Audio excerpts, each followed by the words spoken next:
संदर्भातलं महाराष्ट्र महापालिका अधिनियम 1949 चे कलम 451 प्रमाणे मेहरबान उच्च न्यायालयाने विभागीय आयुक्त आणि प्रधान सचिवांच्याकडे मला जे अधिकार दिलेले आहेत ते अधिकार अबाधित या ठिकाणी ठेवलेले आहेत। परंतु टेंडर नोटीसमध्ये या ठिकाणी आयुक्तांना टेंडर मंजूर करणे नामंजूर करणे आणि काम चांगलं असेल तर 1 वर्षाची मुदतवाढ देण्याची जी अट होती ती न्यायालयाने या ठिकाणी खारिज करून माननीय स्टँडिंग समितीला सगळे अधिकार दिलेले आहेत। एकंदरीत आर्थिक अधिकार निविदा मंजुरीचे अधिकार हे आम्ही पूर्वीपासूनच सांगत होतो, हे स्थायी समितीला आहेत, ते स्टँडिंगलाच या ठिकाणी प्रदान झालेले आहेत हायकोर्टाच्या या निर्णयामुळे।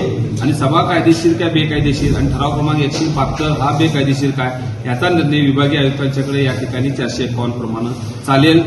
मला एक सांगायचं आहे की इचलकरंजी शहरामध्ये जर टेंडर एखादं बिल आलो 0.10 पैसे 20 पैसे 25 पैसे तर डायरेक्ट आयुक्तांच्या अधिकारात ते या ठिकाणी वर्क ऑर्डर देत होते। उदाहरणार्थ 3,81,00,000 रुपये तशी वर्क ऑर्डर या ठिकाणी त्यांनी दिलेली आहे। ह्या संदर्भात पण जर समजा हे बिलो आलं असतं तर त्यांनी त्यांच्या अधिकारात या ठिकाणी दिलं असतं, त्यांनी समोर आणलंच नसतं। उलट शिवशाहू विकास आघाडीच्या या सतर्कतेमुळे न्यायालयीन लढाईमुळे स्टँडिंग समितीला गेलेले अधिकार या ठिकाणी मिळाले। महापौर स्थायी समितीचे अधिकार या ठिकाणी वापरू शकत नाहीत। आयुक्त मॅडम या ठिकाणी स्थायी समितीच्या कोणत्याही निर्णयावर बंधन आणू शकत नाहीत। स्थायी समितीला सगळे अधिकार मेहरबान कोर्टाने दिले आणि ठराव कायदेशीर काय बेकायदेशीर 451 प्रमाणे विभागीय आयुक्त मेरिटवर या ठिकाणी ठरवतील। म्हणजे सत्ताधारी पक्षाचे नेते आयुक्तांना सांगतील आणि आयुक्त महापौरांना सांगतील आणि हा जो एक गोंधळ किंवा एक प्रकार या इचलकरंजी शहरामध्ये सुरू होता वेगवेगळ्या निविदेच्या माध्यमातून वेगवेगळ्या कामाच्या माध्यमातून याला कुठंतरी या हायकोर्टानं या ठिकाणी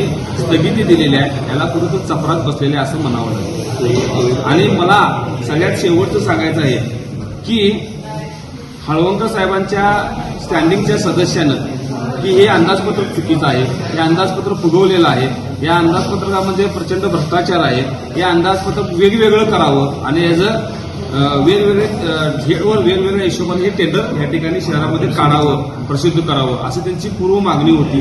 त्यांनी स्थायी समितीला ते नामंजूर केलं, विशेष सभा महापौरांनी काढली, त्याच्यावर त्या ठिकाणी बहिष्कार घातला।